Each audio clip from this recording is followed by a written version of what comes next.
Hadirin jemaah rahimahumullah, pertama-tama marilah kita panjatkan puji syukur kita kepada Allah Subhanahu wa taala. Alhamdulillah pada pagi hari ini kita dimudahkan oleh Allah Subhanahu wa taala untuk bersujud kepada Allah, berpuasa, melakukan ibadah-ibadah yang lain, dan semoga kita diberikan istiqomah dalam ibadah. Amin ya rabbal alamin. Salawat dan salam semoga selalu dilimpahkan kepada junjungan kita baginda Nabi Muhammad sallallahu alaihi wasallam. Hadirin rahimakumullah, terakhir kita membahas tentang puasa. Ada sedikit tambahan tentang puasa. Selain puasa wajib, ada namanya puasa sunnah. Di antara puasa sunnah adalah puasa Arafah, yaitu tanggal 9 Dzulhijjah bagi yang tidak melakukan haji. Adapun orang yang haji tidak disunahkan puasa Arafah karena mereka disunahkan untuk all-out melakukan ibadah haji. Jadi jangan puasa. Jadi orang yang sedang haji tidak disunahkan untuk bukan puasa Arafah. Nah, biasanya kita berdebat kalau Saudi sudah Arafah, kita belum Arafah. Kita berdebat kalau pemerintah kita menetapkan Idul Adha-nya berbeda dengan Arafah. Kalau boleh usul, Bapak ya, kalau boleh usul, apa yang? Kalau Idul Fitri, Ramadan, mungkin pemerintah menentukan apa namanya Ru'yatul Hilal sesuai kaidah Imam Syafi'i. Setiap negara melakukan Ru'yatul Hilal masing-masing.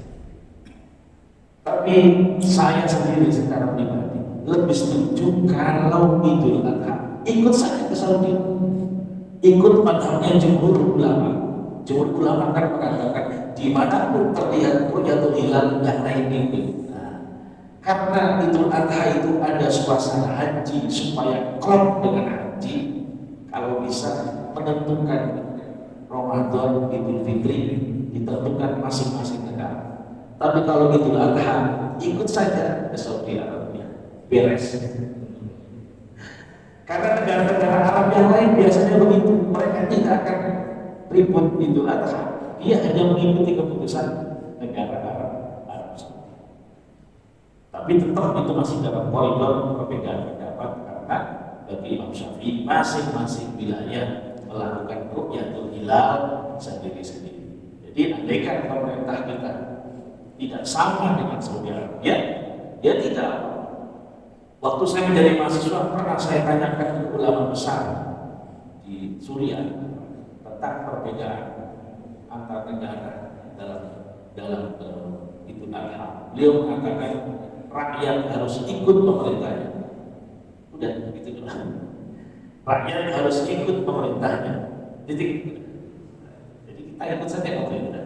Tapi kalau pemerintah kita misalkan berubah kebijakannya dalam menentukan Idul Adha, tidak menentukan, ikut saja ke Saudi Arabia, tentu yang lebih enak rasanya kalau puasa kita itu bareng orang haji Arafah, wukuf kita sedang puasa. Pemerintah Saudi Arabia itu menentukannya berdasarkan Ru'yatul Hilal, tidak berdasarkan hisab. Jadi mereka Ru'yatul Hilal terlihat di sana. Nah, biasanya kasusnya seperti itu adalah hilal di Indonesia masih terlalu muda sehingga tidak terlihat. Nah, kemudian di Saudi Arabia hilalnya sudah mulai tinggi, maka terlihat di sana. Tapi bagian dari ijtihad perbedaan antara ulama Syafi'i atau mazhab Syafi'i dengan Hanafi, Maliki, Hanafi dan Hambali. Itu tentang puasa Arafah. Hadirin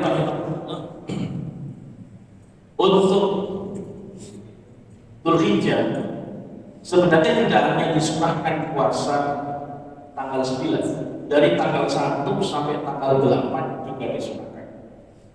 Dalam riwayat An-Nasai dari istri baginda Nabi yang bernama Hafsah, ada 4 perkara yang tidak pernah ditinggal Nabi menurut beliau. Di antaranya adalah puasa tanggal 1 sampai tanggal 8 Dzulhijjah.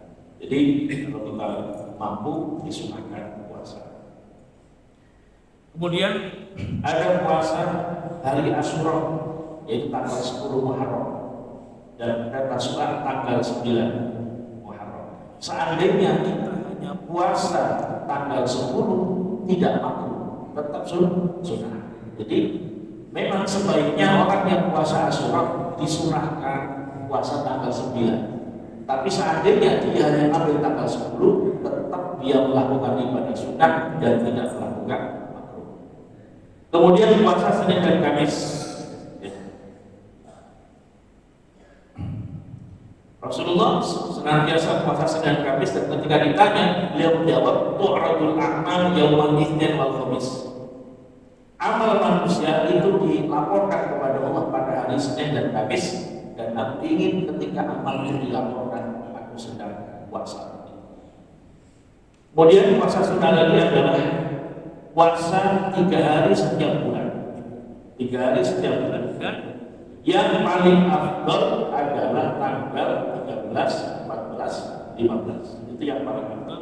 Yang kita kenal dengan ayyamul bid, yaitu tanggal-tanggal di mana bulan itu bersinar terang. Itu disunahkan. Dalam hadis shaum salat min kulli syahrin shaum dahri. Puasa 3 hari setiap bulan itu seperti puasa 1 tahun. Hitungannya 1 puasa dilipat dengan 10 kali lipat, berarti 10 3 kali 10 30. Kalau setiap bulan kita puasa 3 hari, seolah-olah sepanjang tahun kita puasa. Nah, memang tidak harus tanggal 13, 14, 15, itu yang paling afdal. Berarti orang yang puasa Senin Kamis tiap bulan, dia juga mendapatkan pahala puasa setahun, karena dalam Senin Kamis ada berapa hari itu masuk bulan? Ada 8 ya, ada 8. Berikutnya lagi adalah puasa 6 hari setelah Syawal. Nah, 6 hari setelah Syawal. Man shoma Ramadan tsumma yutbi'uhu sittan min Syawal. Barang siapa yang puasa Ramadan kemudian dilanjutkan 6 hari di bulan Syawal, karena kasyamidah itu seperti puasa 1 tahun. Nah, tidak harus dikerjakan tanggal 2, 3, 4, 5, 6, dan tidak harus. Tapi memang yang afdal itu, apa alasannya afdal? Karena al-mubadarah fil ibadah, segera melakukan ibadah. Ibadah itu kan filosofinya disegerakan, jangan ditunda. Bisa tanggal 2, tanggal 2. Tapi andai kata berat tanggal 2, karena nontonnya belum habis, repot juga. Gak apa-apa, cicil juga boleh, cicil. Nah, kalau kita pengen praktis, ya sudah, Senin Kamis diniatkan juga 6 hari sama mendapatkan pahala. Bahkan menurut Syekh Wahbah Zuhaili, seandainya kita melakukan puasa qadha di bulan Syawal juga mendapatkan fadilahnya. Jadi misalkan ibu yang haid di bulan Ramadan, dan jangan saja bayar hutangnya di bulan Syawal, itu menurut Wahbah Zuhaili sudah mendapatkan fadilah melakukan puasa 6 hari setelah Syawal. Jadi tidak harus urut, boleh pisah-pisah, boleh langsung, boleh tidak. Hadirin rahimakumullah, termasuk juga disunahkan puasa bulan-bulan haram. Menurut para ulama kita, bulan haram itu yang paling afdal bulan Muharram. Baru kemudian Rajab, Dzulhijjah, Dzulqa'dah. Kemudian setelah bulan haram, bulan yang sangat disunahkan adalah bulan Sya'ban. Jadi runtutannya bukan Rajab dulu. Memang ada ulama yang mengatakan Rajab lebih afdal, tapi banyak ditentang di ulama yang lain. Yang afdal adalah Muharram, karena hadisnya jelas. Afdalus siyam ba'da Ramadan as-siyam fi syahrillahi Muharram. Puasa yang paling afdal dalam konteks bulan adalah puasa di bulan yang Allah yang bernama Muharram. Hadirin rahimakumullah, kemudian ada satu permasalahan. Kalau kita sudah puasa sunnah, boleh nggak dibatalkan? Udah mulai ini puasa Senin,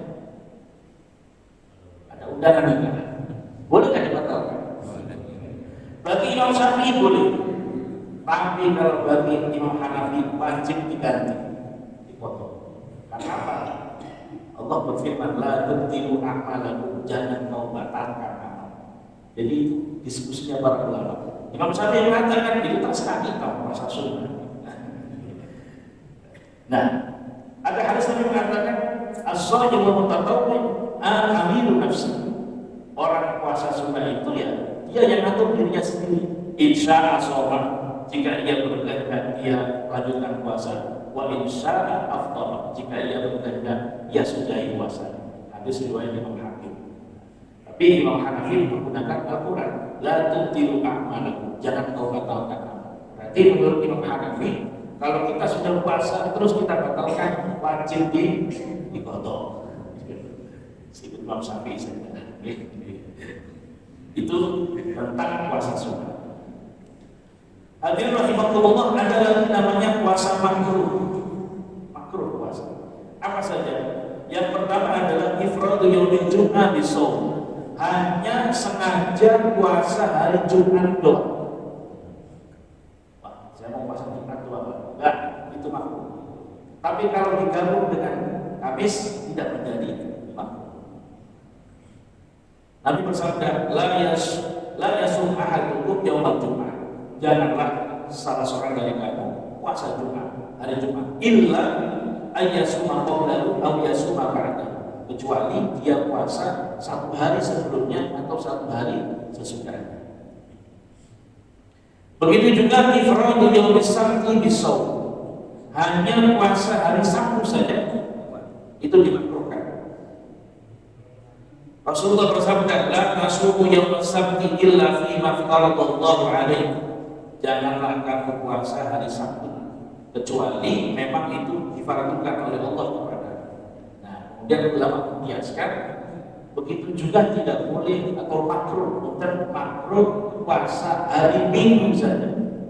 Hari Sabtu adalah hari liburnya Yahudi, hari Minggu adalah hari liburnya Nasrani. Makruh.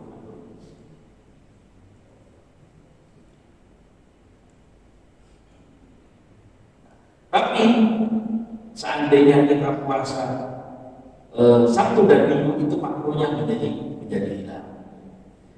Kemudian berikutnya adalah shaumud dahri, puasa sepanjang tahun.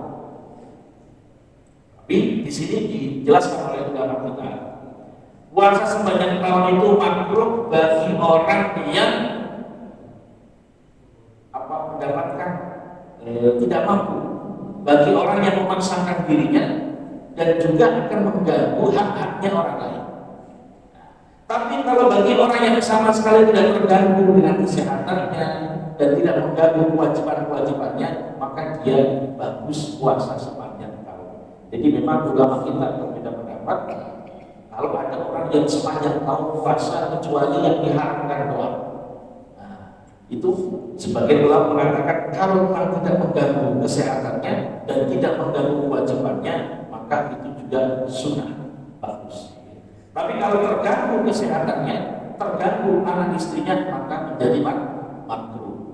Justru yang ulama kita sepakat adalah puasa dalam, sehari puasa, sehari tidak, sehari puasa, sehari tidak. Rasulullah bersabda, afdhalus siyam Daud. Sebaik-baik puasa adalah puasanya Nabi Daud. Karena yuftir yauman wa yasum yauman.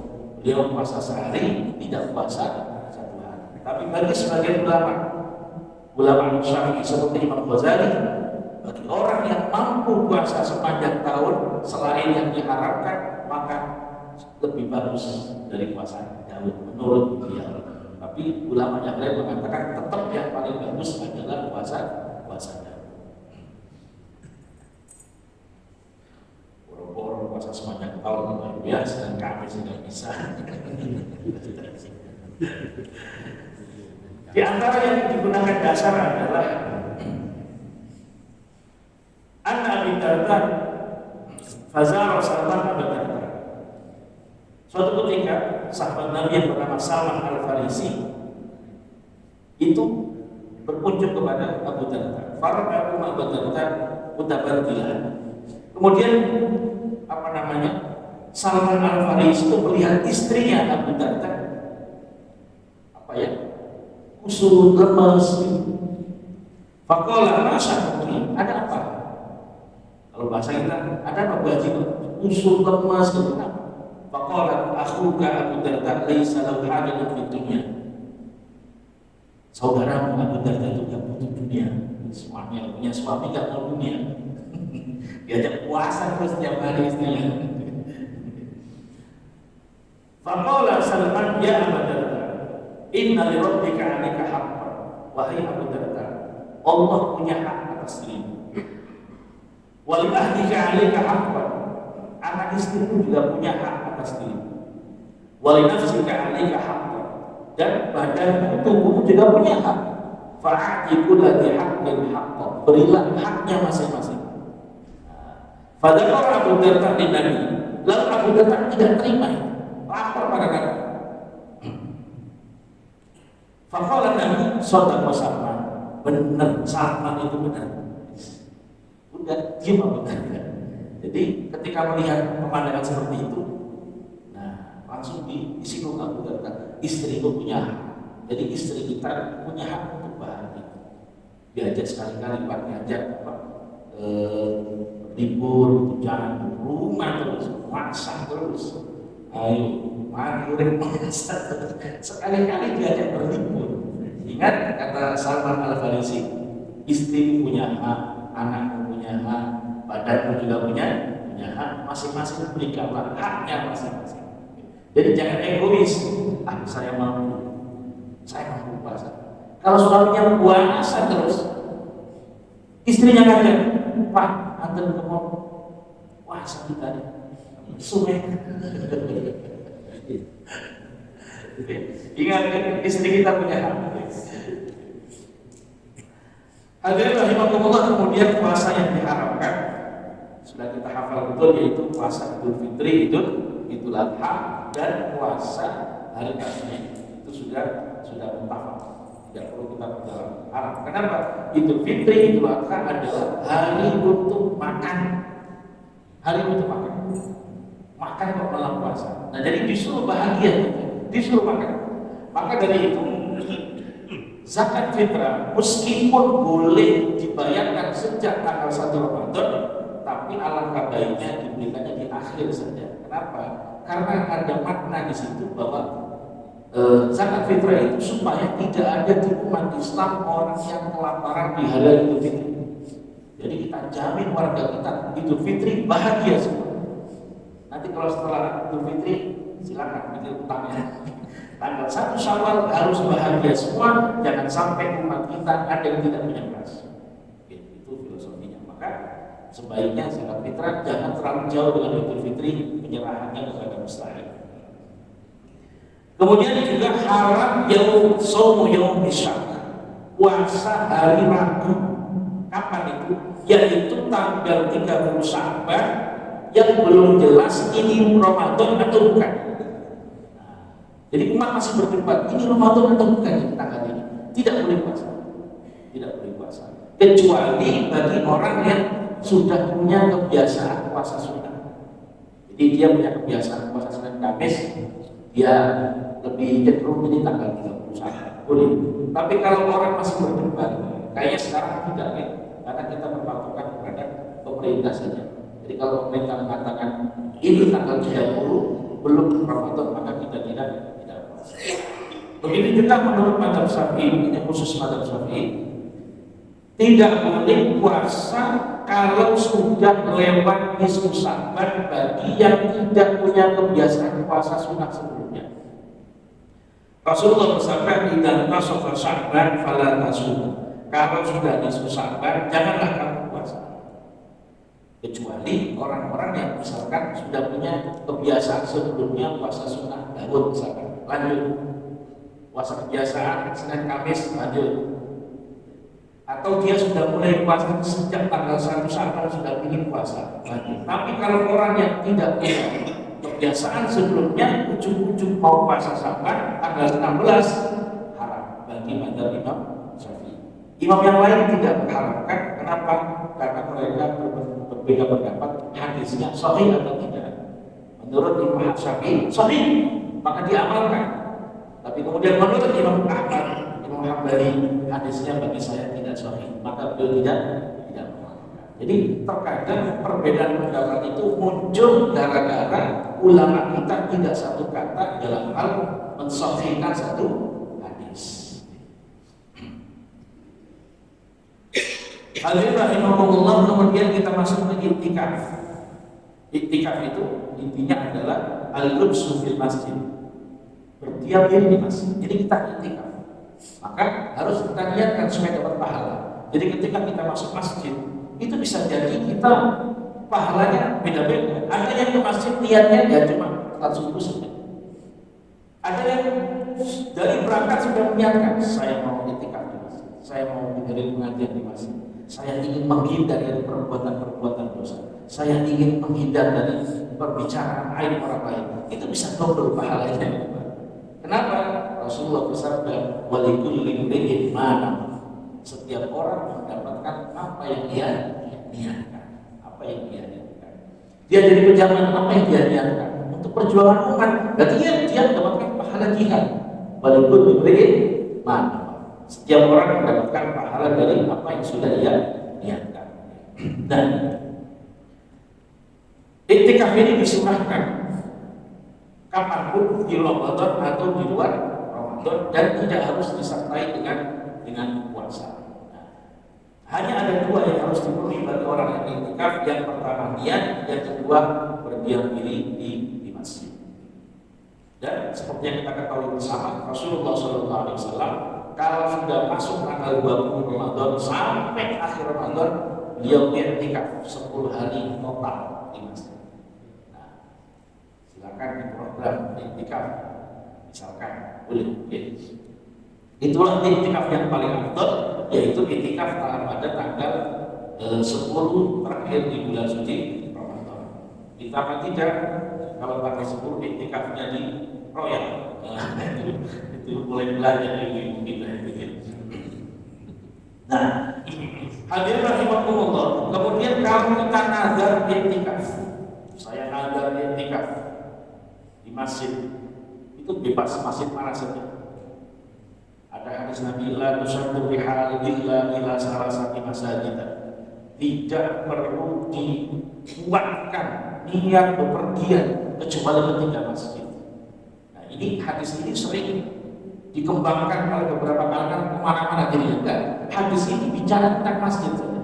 Jadi Bapak Ibu sholat di masjid Cijerih, masjid As-Sawrah, nggak ada bedanya, pahalanya sama saja.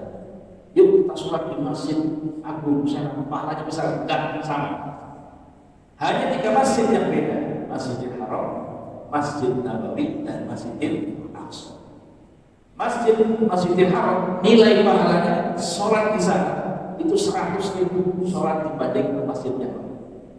Di Masjid Nabawi 1.000 dibanding sholat di masjid lain. Di Masjidil Aqsa 500. Paling tinggi Masjidil Haram. Kenapa?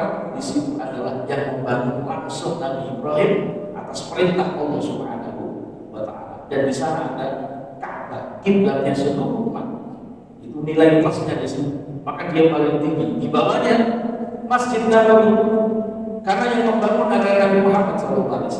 Nabi tinggal di sana dan menjadi mulia karena Nabi Muhammad SAW. Tingkat yang ketiga adalah Masjidil Aqsa, karena yang membangun adalah Nabi Ishak. Dan di situ banyak para nabi. Nabi Bani Israil itu semuanya sholatnya di Masjidil Aqsa. Tapi sehebat-hebat para nabi tidak bisa mengalahkan kehebatan Nabi Muhammad, sehingga derajatnya separuhnya Nabi Muhammad SAW. Ada masjid seluruh dunia nilainya sama. Jadi jangan kita berkunjung ke masjid motifnya pahala. Nah, saya mau sholat di masjid Pandeglang Jumatan sana, pahalanya besar, tidak. Tapi kalau motifnya, di sana ada Penceramah bagus sunnah kan beda, bukan karena masjidnya tapi faktor eksternal. Itu kemudian kalau kita nadar iktikaf misalkan 3 hari di masjid, itu tidak boleh keluar dari masjid kecuali urusan darurat saja. Pipis, BAB, harus beli makan. Tapi kalau sudah nadar 3 hari, kemudian keluar merokok, lepas ronda, nggak boleh keluar. Jadi kalau sudah ngomong 3 hari, ya harus 3 hari. Nggak boleh keluar kecuali darurat. Wah, harus BAB, ya keluar. Harus beli makanan keluar. Tapi iseng, mau main tenis dulu lagi sana. Batal, Pak. Itikaf dan diulang lagi dari awal. Jadi dia belum bisa melaksanakan nadar. Jadi al-khuruj amdan, tidak boleh keluar dengan sengaja kecuali darurat. Hadirin rahimakumullah, mungkin itu dulu yang sebagai pembukaan. Barangkali ada yang ingin ditanyakan kami silakan tentang puasa, iktikaf dan awal haji. Mungkin itu. Ihdinas siratal mustaqim wal 'afwu minkum. Wassalamualaikum warahmatullahi wabarakatuh.